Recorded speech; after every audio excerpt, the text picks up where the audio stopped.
আর এবার দক্ষিণ দমদমের একটা ছবি আপনাদের সামনে রাখবো, যেখানে ভয়ঙ্কর ঘটনা ঘটেছে। গালিগালাজ করায় মত্ত যুবকের চোখ উপড়ে নেওয়ার অভিযোগ সামনে এসেছে। পাল্টা হামলাকারীকে গণপিটুনি দেওয়া হয়েছে এবং তাতে মৃত্যু হয়েছে হামলাকারীর। নৃশংস এই ঘটনা ঘটেছে দক্ষিণ দমদমের প্রমোদনগরে। বাড়ির সামনে দাঁড়িয়েছিলেন এক ব্যক্তি, সেই সময় সামনে দিয়ে একজন যাচ্ছিলেন। বাড়ির সামনে দাঁড়িয়ে থাকা ওই ব্যক্তিকে গালিগালাজ করা হয় বলে অভিযোগ। মত্ত অবস্থায় গালিগালাজ ওই ব্যক্তি করেন বলে অভিযোগ। পাল্টা ওই ব্যক্তির চোখ উপড়ে নেওয়া হয় বলে অভিযোগ সামনে এসেছে।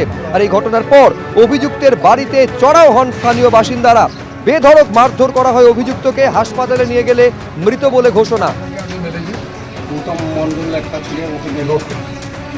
পুলিশের বিরুদ্ধে বিস্ফোরক অভিযোগ করছে এআইডিএসও।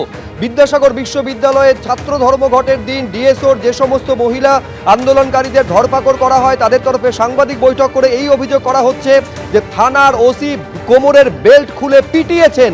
শুধু তাই নয়, নাম ঠিকানা লেখার সময় হাতের ওপর গলিত মোম ঢেলে দেওয়া হয়েছে বলে অভিযোগ করছে ডিএসও। সাংবাদিক বৈঠক করে ভয়ঙ্কর অভিযোগ করা হচ্ছে। সরাসরি পুলিশের বিরুদ্ধে বর্বরতার অভিযোগ করা হচ্ছে ডিএসওর তরফে সাংবাদিক বৈঠক করে। শুধু তাই নয়, পায়ের ওপর পুলিশ কর্মীরা দাঁড়িয়েছিলেন এবং সেই অবস্থায় লাঠি পেটা করা হয়েছে বলে অভিযোগ করা হচ্ছে।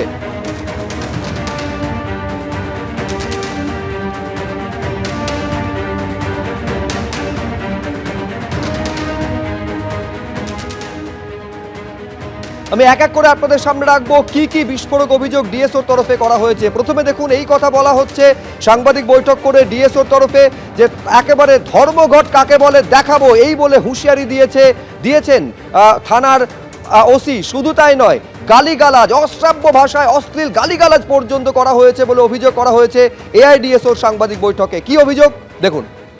অশ্লীল ভাষায় আমাদেরকে গালিগালাজ করছে যে এরকম তোমরা ইউনিভার্সিটি গেটে কি কারণে গিয়েছিলে, কি উদ্দেশ্যে গিয়েছিলে।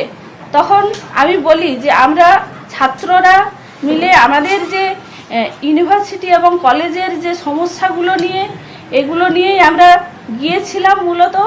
তখন তিনি বললেন যে ও তোমাদের ধর্মঘট, আমি ধর্মঘট এখানে করাচ্ছি, কেমন ধর্মঘট তোমরা করছো সেটা এখানে আমি তোমাদেরকে দেখাবো ধর্মঘট করা কাকে বলে। তারপরে আমার উপর এইভাবে অত্যাচার চলতে থাকে। এখানেই শেষ নয়, আরো অভিযোগ করা হচ্ছে কোমরের বেল্ট খুলে ওসি মেরেছেন। কিল থেকে শুরু করে চড়, লাথি, ঘুষি কিছুই বাদ যায়নি। দেখুন, লাথি, কিল, চড়, মানে ব্যাপকভাবে আমাদেরকে এলোপাথারি মারতে থাকে। এবং এই যে এরকম মারতে মারতে ওই থানার যিনি ওসি, তিনি কোমরের বেল্ট খুলে সেখানে আমাদেরকে মারছে। কোমরের বেল্টে তো মারছেই, তার সাথে সাথে সকলকে এলোপাথারি, কিল, চড়, ঘুষি এটা তো করছে।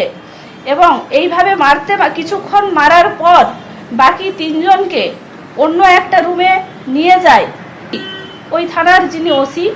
উনি হচ্ছে বাকি যে পুলিশরা ছিল তাদেরকে দুজনকে বললেন যে এর পায়ের উপরে, যে মেলা পায়ের উপরে তোমরা দাঁড়াও, তারপরে আমি যাতে যখন মারবো তাকে বেত দিয়ে আঘাত করব, যাতে পাটা না সরিয়ে নিতে পারে, সেই জন্য তাদেরকে দাঁড়াতে বলেছিল। সেইভাবেই তারা আমার পায়ের উপরে দাঁড়িয়েছিল এবং ওসি সেখানে সেই লাঠি দিয়ে পরপর আমাকে বেত মারতে থাকে।